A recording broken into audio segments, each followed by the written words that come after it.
Saya akan mengulas tentang potensi lahan kering dan pariwisata yang ada di Nusa Tenggara Timur lewat tampilan video. Pertanian lahan kering merupakan jenis pertanian yang dilakukan pada sebuah lahan yang kering atau lahan yang memiliki kandungan air yang rendah. Bahkan ekstrimnya adalah lahan kering ini merupakan jenis lahan yang cenderung gersang dan tidak memiliki sumber air yang pasti, seperti sungai, danau, ataupun saluran irigasi. Ini disebabkan karena cuaca yang panas sehingga membuat banyak sumber air yang berkurang dan juga sedikit. Namun demikian, biasanya sebuah pertanian lahan kering ini memanfaatkan curah hujan untuk membantu meningkatkan hasil pertanian yang dimilikinya. Di wilayah Nusa Tenggara Timur mempunyai lahan kering beriklim kering seluas 4,9 juta hektar dengan curah hujan yang minim dan diiringi dengan bulan kering sekitar 5-10 bulan bersolum tanah dangkal dan berbatu.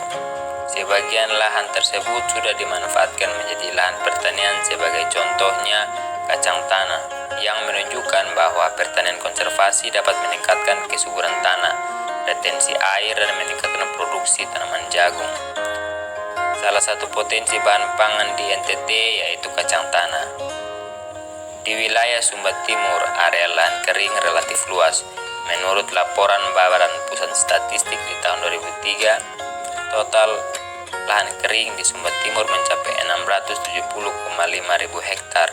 Dari lahan kering tersebut yang berpotensi untuk mengembangkan komoditas tanaman pangan sekitar 52,5 ribu hektar atau sekitar 8% dari total luas lahan kering, berupa lahan tegal atau kebun dan ladang.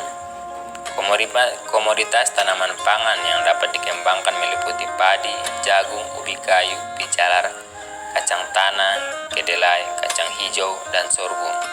Sehingga pola penanamannya merupakan sistem tumpang sari agar dapat menyeimbangkan sifat tanah itu sendiri.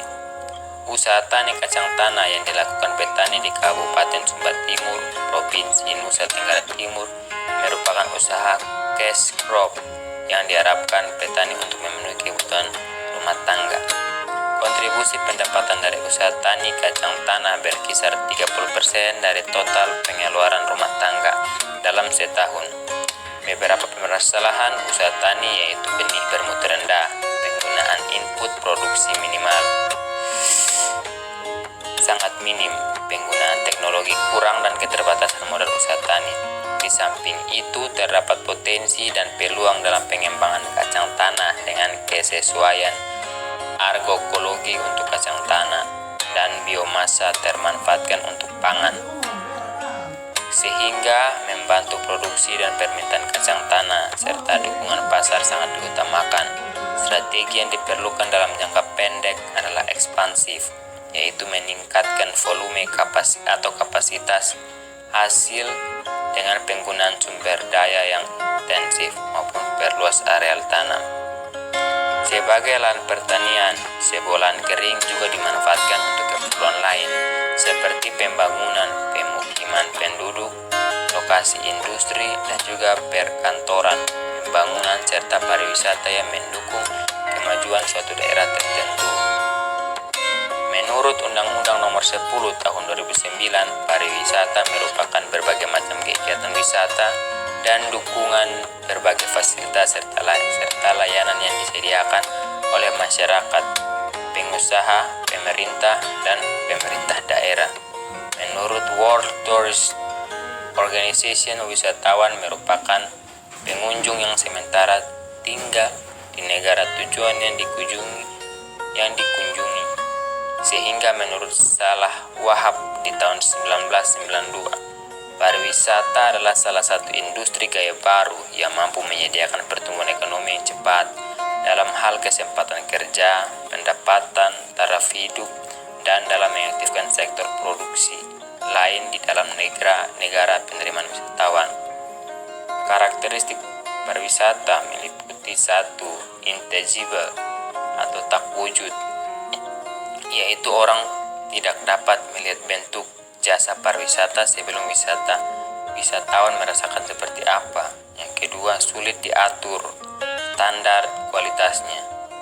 Di dalam jasa terjadi hubungan langsung antara pemberian dan penggunaan barang dan jasa. Yang ketiga, simultan antara proses, produksi, dan konsumsi. Jasa baru diproduksi apabila memang sudah dibeli oleh pengguna jasa.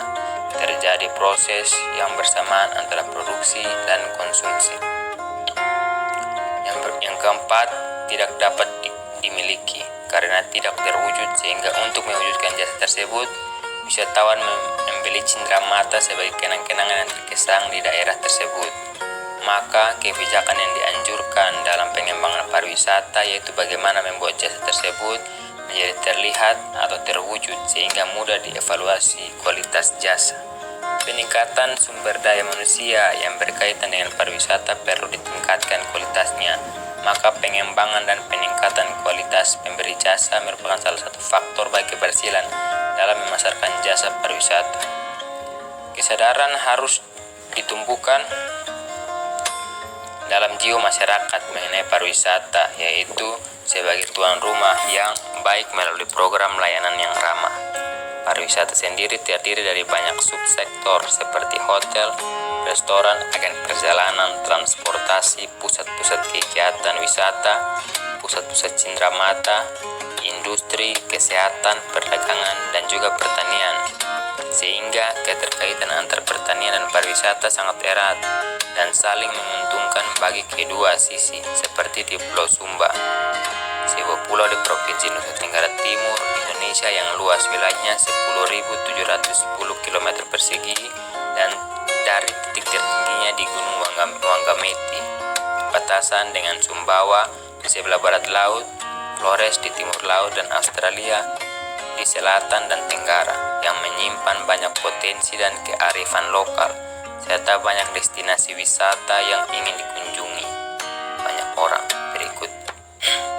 Berikut ini adalah tempat-tempat destinasi pariwisata di NTT yang wajib dikunjungi bagi para wisatawan mancanegara dan domestik.